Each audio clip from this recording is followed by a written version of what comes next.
Bonsoir à vous, bon lundi et bienvenue au Téléjournal. Ce qu'on va d'abord écouter date d'octobre 2024, un extrait qui avait fait grand bruit à l'époque et qui a surtout ouvert la porte sur des mois de turbulence à la DPJ Mauricie, centre du Québec. Je ne peux pas vous le dire assez, là, c'est intolérable ce qu'on lit ce matin. Et c'est pour ça qu'on pose un geste fort, puis on met la DPJ sous tutelle. Ça peut durer combien de temps, tout ça, l'échéance? Le temps que ça prendra.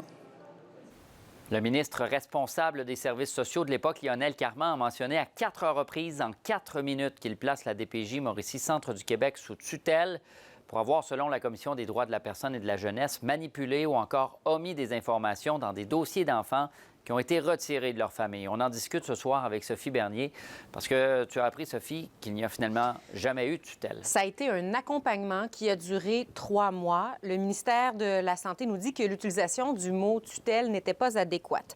Donc, en octobre 2024, Sonia Mailloux est nommée pour accompagner la DPJ Mauricie, centre du Québec. Puis, moins de 3 mois plus tard, la directrice générale de la DPJ est renvoyée, congédiée, et c'est Sonia Mailloux qui assure les fonctions de directrice générale par intérim.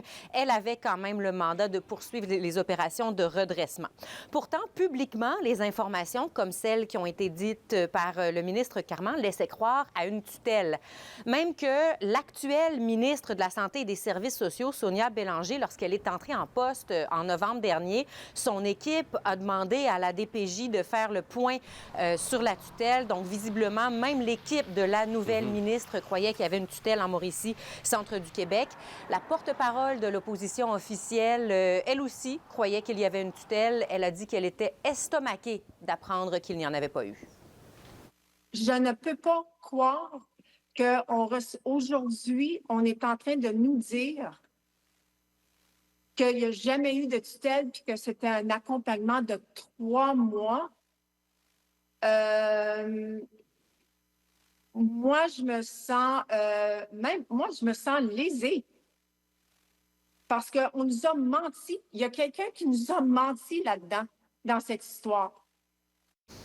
Bon, alors, tutelle ou accompagnement, certains diront que c'est une question de sémantique, mais il y a quand même eu du travail d'effectuer, Sophie. Il y a eu du travail, effectivement. Sonia Mailloux a mis en place un plan de 21 mesures pour redresser la situation. On dit qu'on a mis en place des formations liées aux pratiques cliniques, des tournées auprès des équipes portant sur les meilleures pratiques, notamment en matière de tenue de dossier, ainsi que des rappels de bonnes pratiques.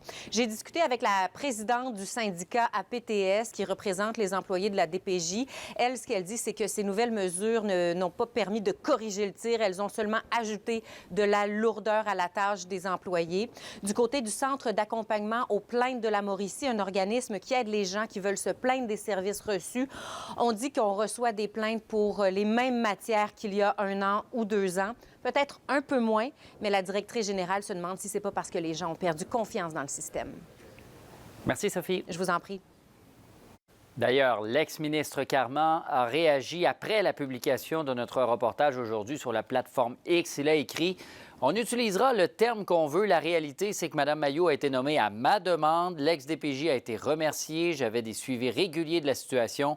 Et ceci tant que la directrice nationale n'a pas jugé la situation satisfaisante. »